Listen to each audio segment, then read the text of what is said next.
cancel culture is not new. Cancel culture was one of the primary components of red baiting. So, and that began after World War One.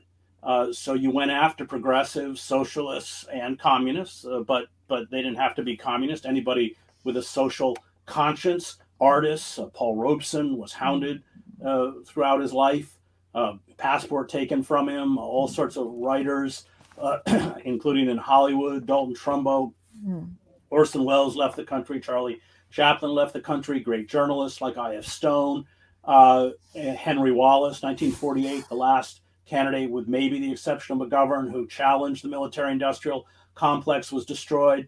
So it was a very effective way. And then you had the rise of this so-called Cold War liberal. So you had people like Sidney Hook and others who essentially outed other liberals. I mean, the liberal class disemboweled itself. Again, that my book, Death of the Liberal Class, kind of goes into detail about that. So cancel culture isn't new.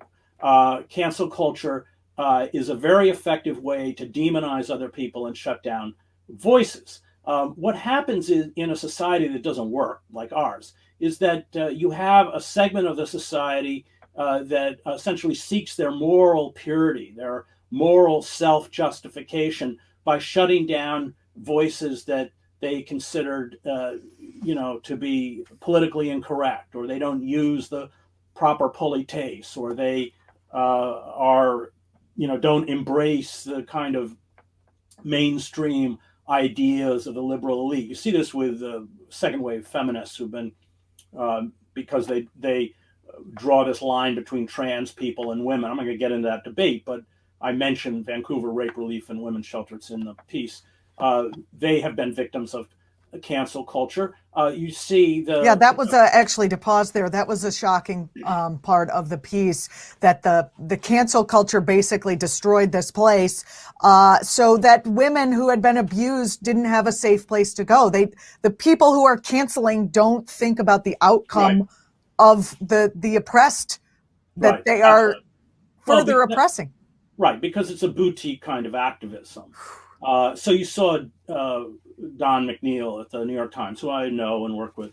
He was taking a bunch of rich school kids. The New York Times organized these junkets for rich people. They make money off it. I mean, my favorite is, I think you pay $35,000 and you get a private jet and you fly around the world to sites with a New York Times reporter. I mean, so anyway, they had a bunch of rich kids in Peru, and some of the kids, I wasn't there, so I'm going off of the New York Times version of events, which I suspect they wouldn't lie about. And some of the kids asked about an incident, a racial incident where somebody had used the N-word. And Don responded to that question by using the N-word, which as a white man he should not have done.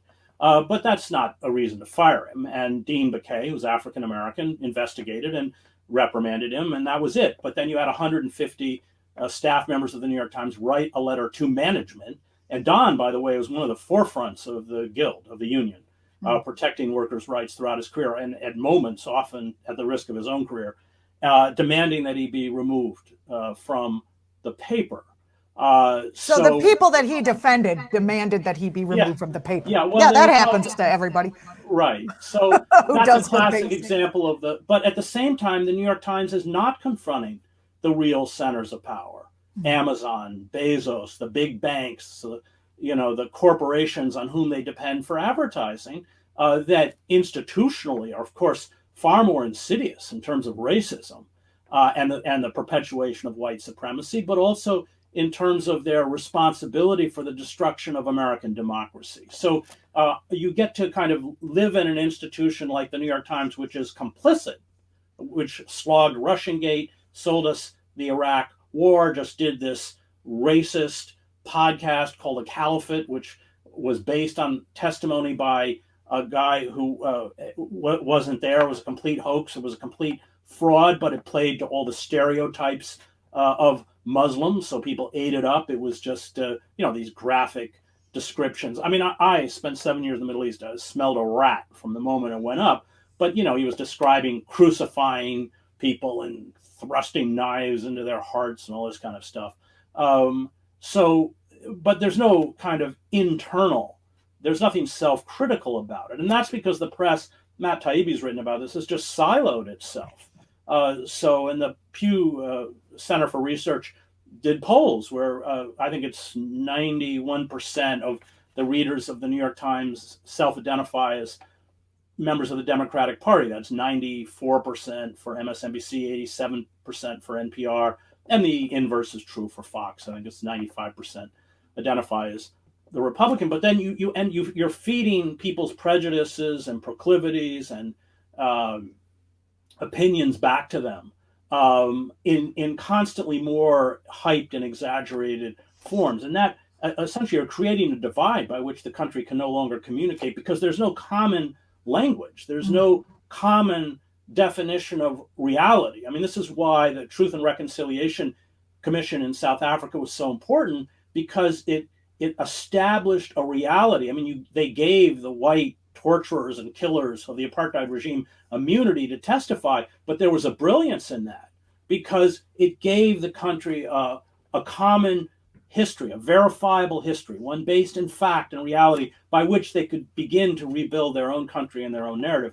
And what we're seeing here is the breaking part, the destruction of that common narrative, and the media is completely complicit in that for reasons of profit, because the model now is not to, as in the old system of three major networks or a national paper like the New York Times, to reach a broad audience. The object is to cater to your demographic, but more perniciously to set each demographic against the other. It disturbs me greatly that liberals who are supposed to be pro-science, who are supposed to, they see themselves as more enlightened, are actually doing the exact same thing that some of the more religious, more fanciful thinking folks are also doing, just picking up clubs and beating everyone. It's a shock to me. Well, I mean, they both go nuts. Like, I'm sorry. I'm looking for, like, where are the sane people? You'd spoken in your piece about Reverend William Campbell, and